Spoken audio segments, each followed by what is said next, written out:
পুরো পৃথিবী জুড়ে বাজছে তৃতীয় বিশ্বযুদ্ধের দামামা, আর এরই মধ্যেই আমাদের হাতে এসে পৌঁছেছে গুরুত্বপূর্ণ আন্তর্জাতিক সংবাদ। শুরুতেই শিরোনাম, মিশরে ইসরায়েল ও হামাস শান্তি আলোচনা আবারও শুরু। পরেই জানাবো সিরিয়ার আরেকটি গুরুত্বপূর্ণ শহর দখলে নিল বিদ্রোহীরা। এরপরেই জানাবো ইরানকে দেওয়া কোনো প্রতিশ্রুতি মেনে চলেনি আমেরিকা, আয়াতুল্লাহ কাজেম সিদ্দিকীর মন্তব্য। এদিকে যুদ্ধে ক্ষতিগ্রস্তদের সহায়তায় $৭৭ মিলিয়ন খরচ করবে হিজবুল্লাহ। এবং সর্বশেষ জানিয়ে দিব, ভয়ানক অরেসনিক হাইপারসনিক ক্ষেপণাস্ত্রের উৎপাদন বৃদ্ধির কথা জানালেন পুতিন, মোতায়েন করা হবে বেলারুশে। মিশরে ইসরায়েল হামাস শান্তি আলোচনা আবার শুরু।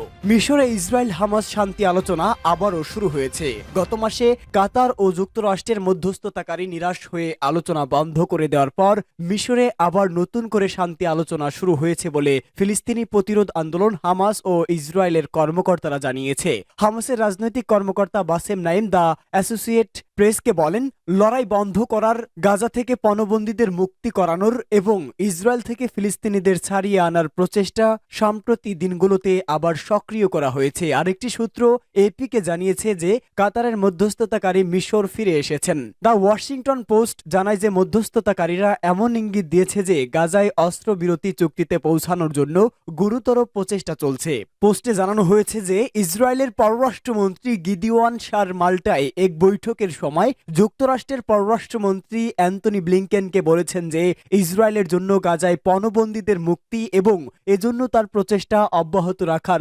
প্রতিশ্রুতি তার একটা সুযোগ এসেছে বলেও মনে করে। ইসরায়েলের মন্ত্রিসভার এই বৈঠকের পর ইসরায়েলের চ্যানেল 12 সরকারি কর্মকর্তাদের উদ্বৃত্ত করে বলেন, কাতারি ও মিশরীরা মনে করে যে ওই অঞ্চলে একের পর এক নতুন পরিস্থিতি সৃষ্টি হয়। হামাস দ্রুত একটি আলোচনায় প্রবেশ করতে চায়, এমনকি তা যদি আংশিক চুক্তিও হয় এবং ইসরায়েল যদি আগেই যুদ্ধ বন্ধ করার ঘোষণা নাও দেয়। প্রতিবেদনটিতে বলা হয়েছে যে অস্ত্র বিরতি চুক্তির মধ্যে থাকবে নারী, শিশু ও আহত পণবন্দীদের মানবিক মুক্তি।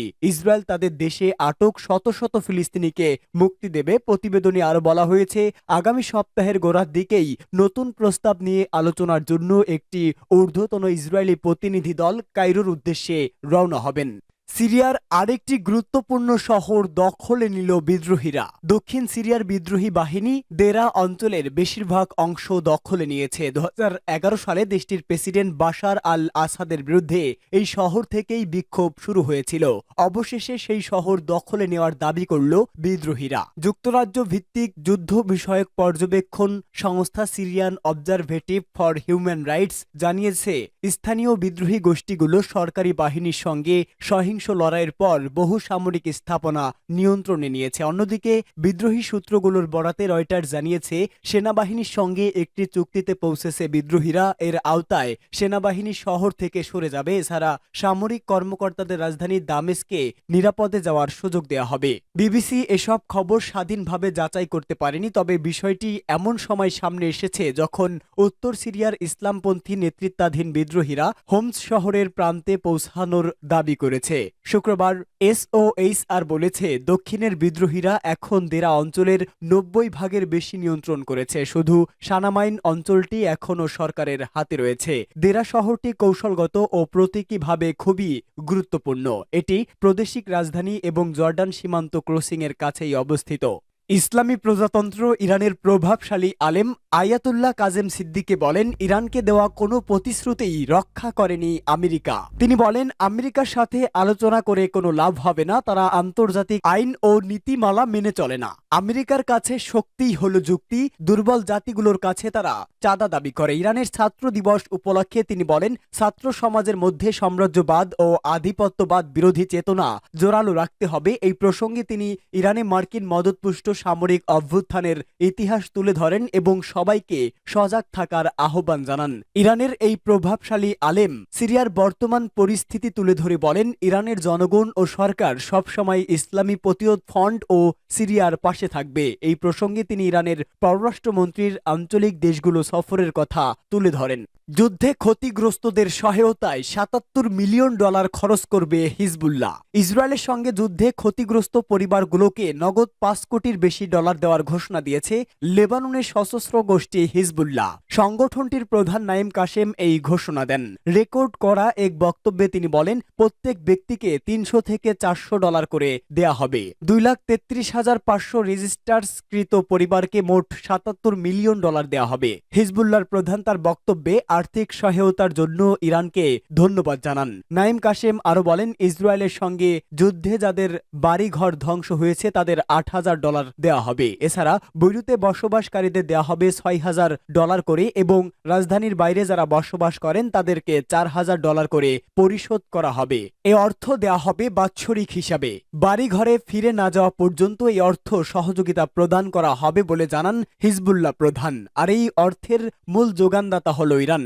ইসরায়েলি হামলায় বৈরুতের দক্ষিণাঞ্চলীয় উপশহর এবং দক্ষিণ ও পূর্ব লেবানন সবচেয়ে বেশি ক্ষতিগ্রস্ত হয়েছে। এসব অঞ্চল শিয়া অধ্যুষিত। দীর্ঘ 14 মাসের যুদ্ধ শেষে গত মাসে ইসরায়েল ও হিজবুল্লাহর মধ্যে যুদ্ধবিরতি চুক্তি বাস্তবায়িত হয়। ওয়ারেসনিক হাইপারসোনিক ক্ষেপণাস্ত্রের উৎপাদন বৃদ্ধির কথা জানালেন পুতিন। রাশিয়ায় ওয়ারেসনিক হাইপারসোনিক ক্ষেপণাস্ত্রের উৎপাদন বাড়ানো হচ্ছে বলে জানিয়েছে রুশ প্রেসিডেন্ট ভ্লাদিমির পুতিন। তিনি বলেন, আগামী বছরে মিত্রদেশ বেলারুশে নতুন এই ক্ষেপণাস্ত্র মোতায়েন করা হতে পারে। বেলারুশের প্রেসিডেন্ট আলেকজান্ডার লুকাশেঙ্কোর সঙ্গে এক বৈঠকে কথা বলেন পুতিন। পূর্ব ইউক্রেনের নিপ্রো শহরে গত মাসে ওয়ারেসনিক ক্ষেপণাস্ত্র ব্যবহার করে হামলা চালায় রাশিয়া। এরপর পুতিন ক্ষেপণাস্ত্র পরিচয় সামনে আনেন। তার ভাষ্যমতে ওয়ারেসনিক ক্ষেপণাস্ত্র পারমাণবিক অস্ত্র বহনে সক্ষম।